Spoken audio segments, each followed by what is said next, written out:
People tend to compare supercars to works of art and worship them as such. From their finely sculpted lines to their superior engineering to the emotions they stir while behind the wheel, it's easy to understand why they inspire people so. And like fine art, the best supercars are all about the details. It has a 5-liter V8, like a Koenigsegg. It has leather bonnet straps, like a Pagani. It has lightweight body panels and a stripped interior, like a GT3 RS. It has an external speedometer, like an old muscle car. It has a big oil cooler, like a Corvette ZR1. It has a trunk-mounted battery, like a Bentley GT. It utilizes wood in its structure, like a Morgan. It has airplane-style switches like an Aventador and a fire suppression system, because from where we stand, this car is much more likely to catch on fire than any Ferrari ever built. What would it take for you to agree to test drive a car that makes nearly 400 horsepower, weighs less than a Mini Cooper, and was built by someone barely old enough to vote in their parents' driveway? If that sounds scary, that's because it is. If a car is the sum of its parts, then Corbin's first-gen RX7 is a schizophrenic homeless man. It's ugly, dirty, weathered, and an all-around disaster. But, as often goes with these things, a car can be not only far more than the sum of its parts, but a brilliant representation of not only its creator, but also the environment in which it is created.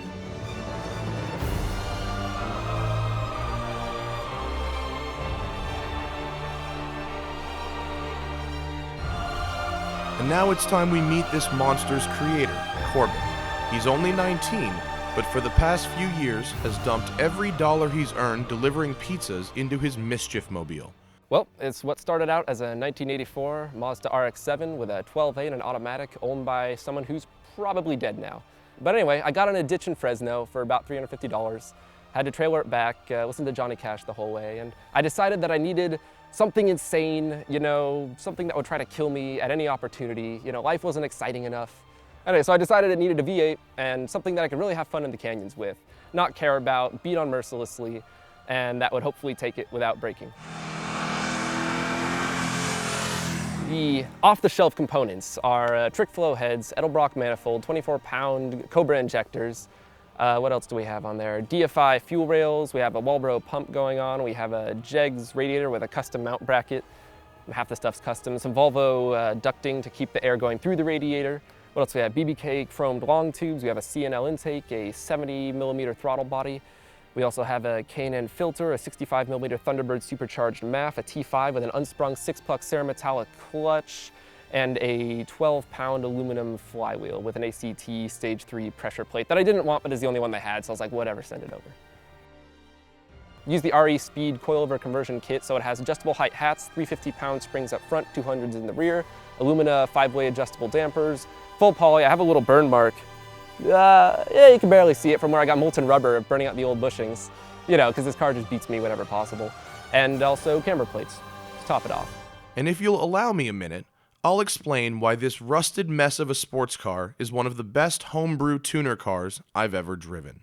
To start the car, clutch in, 3 toggles at the bottom for ignition and fan, then the second ignition switch, then you kick the starter motor, it fires, and then you have to shut the starter motor back off.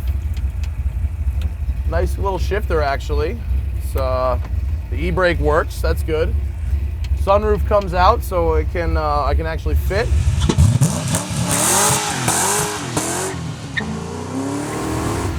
Sounds like a 5-liter Mustang. You know what? It runs great. Temperatures are good, the oil's good, all the gauges work-ish. So I'm showing a 7.3 on the fuel tank, which I think means I have fuel. It's running. He said, don't trust the tach, trust the motor. I'm not sure I trust the motor, but whoa! This thing is so sketchy. tried to adapt as many of the stock instruments as I could. Unfortunately, the gas gauge was not adaptable. Well, it might have been adaptable, but I didn't want to figure out the resistances and how to wire it, so I just went to Harbor Freight, got a $7 multimeter, and hooked it in ohm style, you know, and that's hot rodding right there. You go to Michael's, you get some glow paint and a little brush. You go to Harbor Freight, you get some cheap multimeter. It's full, the gas gauge is full at 0, and it just gets higher in the numbers, and it fuel starves on left turns at about 70 ohms.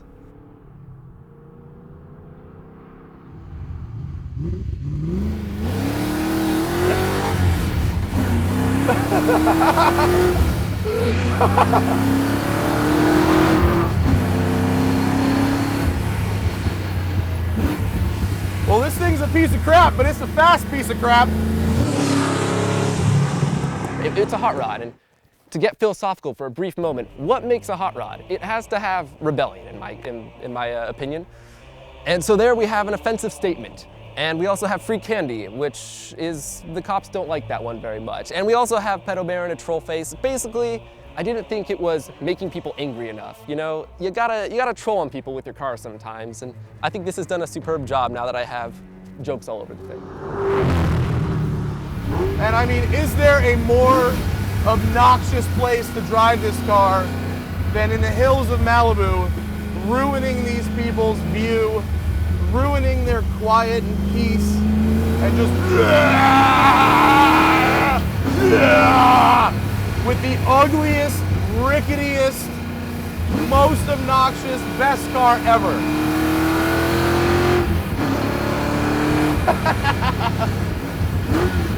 Okay, wait, oh, oof. All right, I thought I was gonna die there. Imagine for a moment that you're in a prison during a prison break. Now this is going to be chaotic, but now imagine all the prisoners are on PCP and they all have knives, and it's almost that bad. It's not quite there. It's like the prisoners without the knives, you know? You go in, you're driving it, you turn, and it may understeer and you might die, it may oversteer and you might die, or you may be a total badass and get around the corner.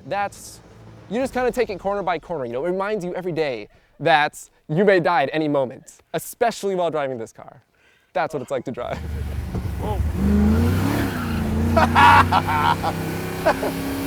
Something about this car makes you want to be just a total dick. I mean, like, what I love about Corbin is that with this build, 0 f***s are given. 0 f***s are given to the paint. You know, it's all a big joke. The whole car exists only for laughs. And it makes you laugh.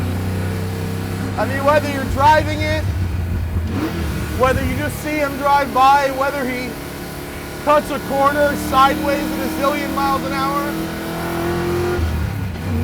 you gotta laugh at it. I will say this, as an experience, as a car that will keep you engaged, whether you're sitting in traffic or on the canyons or on the highway, this does provide far more thrills per hour than, say, a Nissan GTR, which, when driven at the limit, is amazing. When driven below the limit is boring. Never a dull moment here.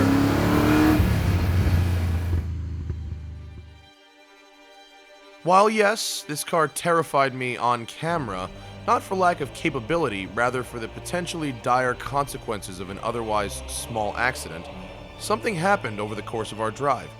I got used to it.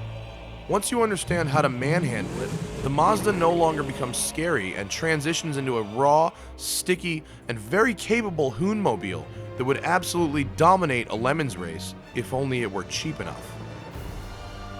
Well, if I had to put it in a dealer showroom, I would have put at least a $3,000 price tag on. I honestly think people will think it's worth $2,000. I mean, looking at it from the outside, it clearly doesn't look like, it looks like someone took an RX7 and then just made it, you know, put some jokes on it and put some wheels on it, and that's not so far from the truth. But in reality, there's about $13,000 worth of parts alone, as many as I could get cheaply, and then about 2 years of labor, all of which I did myself. So if you value my time, which, you know, it's questionable, then considerable expense. I think the most valuable lesson we've learned so far this season on Tuned is that cars are a reflection of their owners. Look at the Hennessy Venom GT. I mean, that thing is basically John Hennessy with 4 wheels. Frank's Crazy Lotus is an angry demon of death because Frank is an angry demon of death. Corey's drift car has naked zombies on it because this is a guy who walks around with his own face on t-shirts, and it's perfect. It reflects the owner.